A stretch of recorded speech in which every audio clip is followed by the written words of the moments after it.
জনগণের power house.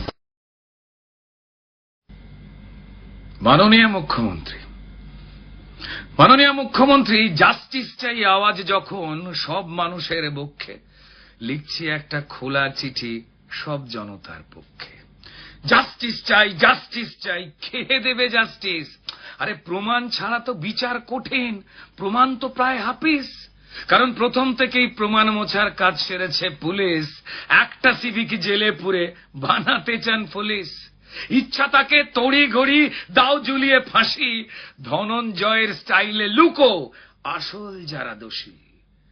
বলছে লোকে আরজি করে ড্রাগ নাকি সেক্স র্যাকেট নাকি অঙ্গ বেচার কারবার, ড্রাগ নাকি সেক্স র্যাকেট নাকি অঙ্গ বেচার কারবার। তা কি জানাতে খুন হলো মেয়ে, উঠছে প্রশ্ন বারবার।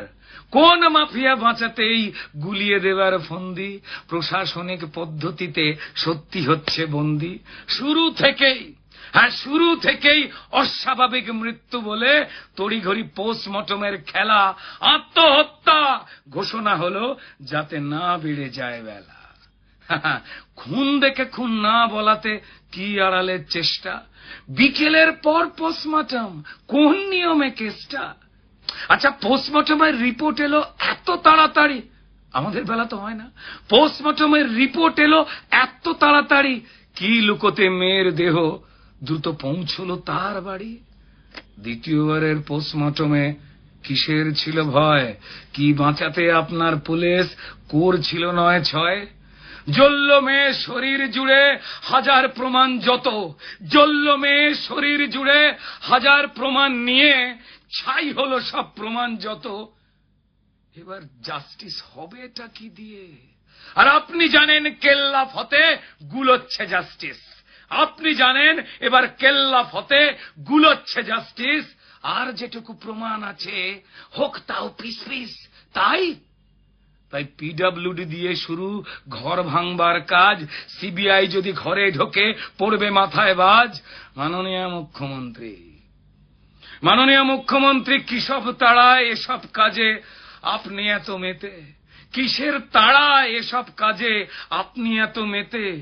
প্রমাণ লোপাট করার খেলায় এইভাবে কেউ জেতে?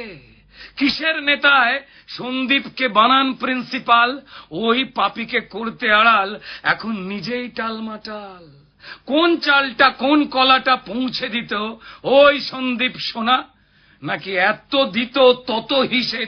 9 যে ব্যাচে পাশ করেছিলেন অত্যন্ত মেধাবী স্টুডেন্ট ছিলেন। সেই সময় তিনি প্রায় 80% নম্বর পেয়ে ডাক্তারিতে পেয়েছিলেন। যে সময় তিনি ডাক্তারিতে পেয়েছিলেন সেই সময় পশ্চিমবঙ্গে ডাক্তারিতে পাওয়া ভীষণ একটা টাফ কাজ ছিল। সুতরাং তিনি স্কলার স্টুডেন্ট, মেধাবী স্টুডেন্ট, এ বিষয়ে কোনো সন্দেহ নেই। যদি ওনার অপরাধ প্রমাণ হয় তাহলে সরকারের কাছে এমন শাস্তি দাবি করব যে শাস্তি আগামী দিনে এই অপরাধকে করতে মানুষ কুণ্ঠিত বোধ করবে। এমন শাস্তি দাবি করব যাতে অপরাধ করার আগে মানুষ ভাবতে বাধ্য হয় যে এই ধরনের অপরাধের শাস্তি কতটা হতে পারে। সন্দীপ, আমি তখন একদম তরুণ, সবে ঢুকেছি।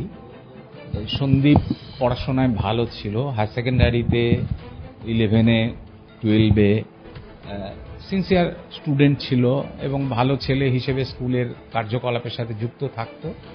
কোনো রকমের সায়েন্স এক্সিবিশন বা দুষ্টুমি, অন্যরকম কিছু ওর বিরুদ্ধে অভিযোগ কিছুই ছিল না। একদম নর্মাল যেমন ছাত্ররা হয়, আমাদের স্কুলের একটা ঐতিহ্য আছে ভালো ছেলেরা, আমাদের বিজ্ঞানের, সেরকমই ভালো ছেলে ছিল। এরকম হিসেবেই তারপরে তো দীর্ঘদিন অদর্শন, এই দেখা হলো টেলিভিশনে, আমি আইডেন্টিফাই করতে পারিনি। পরে শুনলাম যে ও আমাদের সেই সন্দীপ। যে সন্দীপ ঘোষ বা নতুনকে চিনি, সে বনগাঁ হাই স্কুলে পড়তো। প্রথম দিকে 5 থেকে 8 পর্যন্ত পড়েছে। পরবর্তীকালে 9-10 অন্য জায়গা থেকে মাধ্যমিক পাশ করেছে। পরবর্তীকালে ও 11-12 বনগাঁ হাই স্কুল থেকেই পাশ করেছে এবং প্রায় 80%, 79 পয়েন্ট সামথিং নম্বর পেয়েছিল। ও কুশলদের ব্যাচের ছিল, আমাদের থেকে একটু সিনিয়র 1 বছরের। কিন্তু সায়েন্সের ক্ষেত্রে ছোটবেলার থেকে যেটা দেখেছি, ওর যে কোনো বিষয়েই অনেক প্রভূত জ্ঞান ছিল এবং আমরাও যদি কিছু বুঝতে না পারতাম ওর কাছে হয়তো জেনে নিতাম যে কি দিয়ে কি হবে। ও তখন সেই সব বিষয়ে সহযোগিতা করতো এবং আমাদের প্রায় এক পাড়াতেই বাড়ি, আমার এক বন্ধুর দাদা।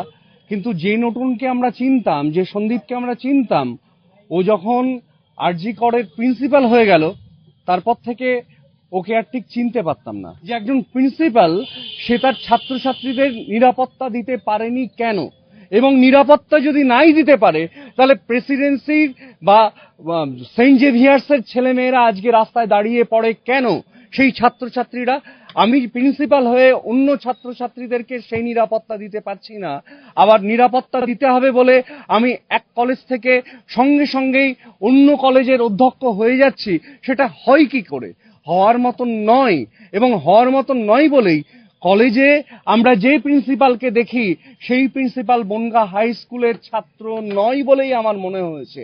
এবং বনগাঁ হাই স্কুলের বর্তমান পদাধিকারী যারা আছেন তাদেরকে আমি বলবো, যেভাবে স্বনামধন্যদের তালিকায় কুশল বা সন্দীপের নাম রয়েছে, সেখানে সন্দীপের নামটা বাতিল করবার জন্য আমি অনুরোধ করছি। যদি সে বন্ধু ফিরে আসে, আবার নতুন করে সেই পুরনো প্রজন্মের নতুন হতে পারে, পুরনো প্রজন্মের সন্দীপ ঘোষ হতে পারে, তাহলে তাকে সেলাম জানাবো। না হলে হয়তো ঘৃণা শব্দ ব্যতি রেখে অন্য কোনো শব্দ আমার কাছে নেই। যদি সে সবকিছু নিয়ে আবার মাথা উঁচু করে বলতে পারে আমার কোনো অন্যায় ছিল না, তাহলে নিশ্চিত রূপে আমরা বলবো ন্যায়ের সন্দীপের পাশে আমরা আছি। বন্ধু যদি ফিরে আসে তবেই বলতে পারবো। যাবেই না তো গোনা। মুখ্যমন্ত্রী, মা মেয়েরা রাত জেগেছে প্রতিবাদী চোখে, মা মেয়েরা রাত জেগেছে প্রতিবাদী চোখে, তাকিয়ে দেখুন কতটা রাগ তাদের চোখে মুখে। শুধু আরজি করের ঘটনা নয়, না শুধু আরজি করের ঘটনা নয়, মুখ্যমন্ত্রী শুনুন, বছর বছর পাপের হিসেব চাইছে ওরা। দেখুন, ওরা জাস্টিস চায় সব ঘটনায় এ রাজ্যে তেরজ্জা ঘটে, আরজি করের সলতে দিয়ে ওই ক্ষোভের বোমটা ফাটে। মুখ্যমন্ত্রী, আচ্ছা ভুলে গেলেন কেমন করে সিঙ্গুর নন্দীগ্রাম? ভুলে গেলেন আপনি কেমন করে সিঙ্গুর নন্দীগ্রাম? শুধু ওই একটা ঘটনায় কি কেবল মুছিয়েছিল বাম? ভালোই জানেন আপনি নিজে ওটাও ছিল সলতে, ভালোই জানেন আপনি নিজে ওটাও ছিল সলতে। ক্ষোভের বারুদ জমা ছিল, বদলটা চাই বলতে। মাননীয় মুখ্যমন্ত্রী, আন্দোলনকে গুলিয়ে দিতে আরজি করে হামলা, সবাই জানে সব আপনার লোক। আরে কাকে বলবেন সামলা? সেদিন 4 তলাতে ভাঙচুরেতে প্ল্যানিং ছিল প্রমাণ ধ্বংস, কিন্তু তাণ্ডব হলো 3 তলাতে। ইস, অশিক্ষিতর বংশ। আর বাঁচতে গিয়ে দোষ চাপালেন দায় নাকি রামবাম, বাঁচতে গিয়ে দোষ চাপালেন দায় নাকি রামবাম। কোন ছকেতে দায় এড়াবেন? আরে ঝরছে তো আপনার কাল ঘাম। তারপর মৃত্যু কেনার দর কষলেন, ওই মেয়ের দাম নাকি 10 লাখ। মৃত্যু কেনার দর কষলেন, মেয়ের দাম নাকি 10 লাখ। যেন আলী বাবার 40 চোর বলছে চেচিং ফাঁক। ফাঁসছি বুঝে মিছিল করেন। হে মুখ্যমন্ত্রী, সবার সামনে প্রমাণ দিলেন কে আসল ষড়যন্ত্রী। আমাকে ঠান্ডা মাথায় থাকতে দিন, আমি কিচ্ছু বলবো না। রবীন্দ্রসঙ্গীত গাইবো, নজরুল গাইবো, কখনো আঁকবো, কখনো মানুষের কথা বলবো, কিন্তু আমায় চোখ যদি কেউ দেখায় তাহলে কিন্তু জেনে রেখো আমি বন্দুকের থেকেও ভয়ঙ্কর, আমি সুনামির থেকেও ভয়ঙ্কর, আমি টর্নেডোর থেকেও ভয়ঙ্কর, আমি তুফানের থেকেও ভয়ঙ্কর। আরে অপদার্থ পুলিশ মন্ত্রী, স্বাস্থ্যমন্ত্রী আপনি হলেন নিজে। আরে নিজের বিরুদ্ধে নিজেই মিছিলে করেন আপনি কি যে? জাস্টিস চাই, জাস্টিস চাই নিজেকে রোজ বলুন। প্রমাণ লোপাট আপনি করেন, অনেক হলো, চলুন। ও ও যাওয়ার আগে ওই পাখিকে সঙ্গী করুন, আরে আপনার পোষা দোয়েল। আরে প্রমাণ লোপাট যার মদতে, কমিশনার বিনীত গোয়েল। আপনার সোনার ছেলে মিথ্যে বলে, উর্দিটা গায়ে দিয়ে সেসব খুলে জোড়া ফুলের সিম্বল নেক নিয়ে। মুখ্যমন্ত্রী, পড়ছে মনে আরজি করে কয়েক বছর আগে ডাক্তার পৌলমী যে মারা গেলেন, স্মৃতিতে কি জাগে? সেটা হত্যা নাকি আত্মহত্যা জানেন পুলিশ মন্ত্রী? আরজি করকে নরক বানাও কে চান ষড়যন্ত্রী? কারণ জানি আপনি তাল ঠুকছেন, পরিস্থিতি হোক ঠান্ডা, কদিন পরেই সব ঝিমিয়ে গেলেই ফের চালাবেন ডান্ডা। মাননীয় মুখ্যমন্ত্রী, জ্বলছে আগুন সবার বুকে, এ আগুন নেবা শক্ত, বঙ্গবাসী চোরেদের নয়, প্রতিবাদের ভক্ত। যাকে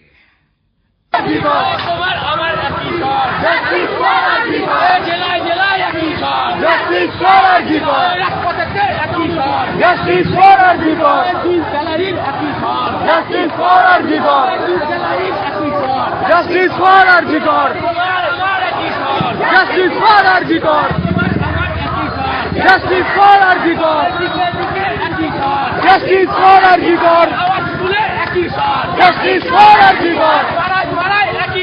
Justice for কোনো ঘটনাই ঘটেনি, অথচ ভিডিও করে ইউটিউবে কেউ কেউ পয়সা কমানোর জন্য, পয়সা কামানোর জন্য, রাজনীতি করবার জন্য বিভিন্ন টাকা দিয়ে ডিজিটাল প্ল্যাটফর্ম তৈরি করেছে, টোটাল মিথ্যে ঘটনা বানিয়ে। এআইটা কি জানেন? Artificial intelligence. এটা মনে রাখবেন, এআই। ধরুন আমি গেলাম না, আমি বললাম না, কিন্তু পুরোপুরি আমার ছবি দেখিয়ে, আমার গলার স্বর নকল করে নানা রকম কথা বলতে পারে। এই যুগটা অন্য যুগ। এটা যাকে অনেক হলো সত্যি কথা, শুনতে হয়তো তেতো, শেষ লাইনের শেষ কথাটা একটু বেশি থতমতো। আচ্ছা, আজ ধরে নিন মুখ্যমন্ত্রী ওই মেয়েটা আপনারই বাড়ির মেয়ে, আজ ধরে নিন মুখ্যমন্ত্রী ওই মৃত মেয়েটা আপনারই বাড়ির মেয়ে, ঘুমিয়ে গেলেও মেয়েটা আছে শুধু আপনার দিকে চেয়ে। আর কি আপনি করতে পারবেন? জাস্টিস চাই আওয়াজ তুলে নাটক করা মিছিল? এইভাবে কি টপকানো যায় নিজের পাপের পাঁচিল? হে মাননীয় মুখ্যমন্ত্রী, মাননীয় মুখ্যমন্ত্রী, এইবার তো নিজের সম্মানটুকু রাখুন। মুখ্য থেকে মূর্খকে আজ দাঁড়িপাল্লায় মাপুন। ধন্যবাদ মাননীয় মুখ্যমন্ত্রী, ধন্যবাদ।